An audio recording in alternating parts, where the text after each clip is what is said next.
ವಿಶ್ವವಿಖ್ಯಾತ ದಸರಾ ಮಹೋತ್ಸವಕ್ಕೆ ದಿನಗಣನೆ ಆರಂಭವಾಗಿದೆ. ಅದರ ಮೊದಲ ಭಾಗವಾಗಿ ಇವತ್ತು ದಸರಾ ಗಜಪಯಣಕ್ಕೆ ಚಾಲನೆ ಸಿಕ್ಕಿದೆ. ಕ್ಯಾಪ್ಟನ್ ಅಭಿಮನ್ಯು ನೇತೃತ್ವದ ಮೊದಲ ತಂಡದ ಗಜಪಯಣ ಹೇಗಿತ್ತು ಅಂತ ನೀವೇ ನೋಡಿ.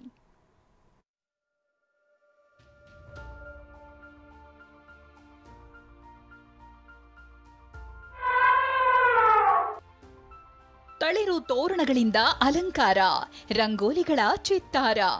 ಒಂದೆಡೆ ಸಾಂಸ್ಕೃತಿಕ ಕಾರ್ಯಕ್ರಮಗಳ ಕಲರವ ಮೇಳೈಸಿದ್ರೆ ಮತ್ತೊಂದು ಕಡೆ ಮಧುವಣಗಿತ್ತಿಯಂತೆ ಅಲಂಕಾರಗೊಂಡು ದಸರಾ ಆನೆಗಳು ಹೆಜ್ಜೆ ಹಾಕ್ತಿವೆ.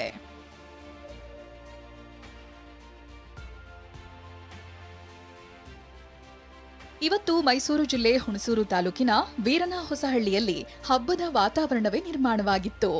ಗಜಪಯಣದ ಮೂಲಕ ವಿಶ್ವವಿಖ್ಯಾತ ನಾಡಹಬ್ಬ ದಸರಾಗೆ ಇಂದು ಅಧಿಕೃತವಾಗಿ ಚಾಲನೆ ಸಿಕ್ಕಿದೆ. ಮಧ್ಯಾಹ್ನ 12:34ರಿಂದ 12:59 ಶುಭಲಗ್ನದಲ್ಲಿ ಗಜಪಯಣಕ್ಕೆ ಅರಣ್ಯ ಸಚಿವ ಈಶ್ವರ್ ಖಂಡ್ರೆ ಪೂಜೆ ಸಲ್ಲಿಸಿ ಚಾಲನೆ ನೀಡಿದ್ರು.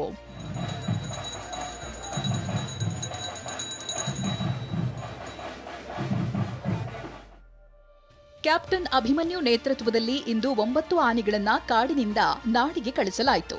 ಈ ಬಾರಿ ದಸರೆಯಲ್ಲಿ ಒಟ್ಟು 14 ಆನೆಗಳು ಪಾಲ್ಗೊಳ್ಳಲಿವೆ. ಆ ಪೈಕಿ ಅಭಿಮನ್ಯು, ಪ್ರಶಾಂತ, ಭೀಮಾ, ಮಹೇಂದ್ರ, ಧನಂಜಯ, ಕಂಜನ್, ಏಕಲವ್ಯ, ಕಾವೇರಿ, ಲಕ್ಷ್ಮಿ ಮೊದಲ ಹಂತದಲ್ಲಿ ಮೈಸೂರಿಗೆ ಬಂದಿವೆ.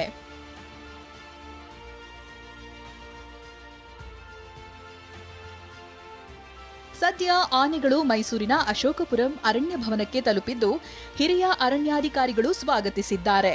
ನಾಳೆಯೂ ಆನೆಗಳು ಅರಣ್ಯ ಭವನದಲ್ಲೇ ವಾಸ್ತವ್ಯವಿರಲಿದ್ದು ಆಗಸ್ಟ್ 7ರಂದು ಮೈಸೂರು ಅರಮನೆ ಆವರಣ ಪ್ರವೇಶಿಸಲಿವೆ. ರಾಮ್, TV9 ಮೈಸೂರು.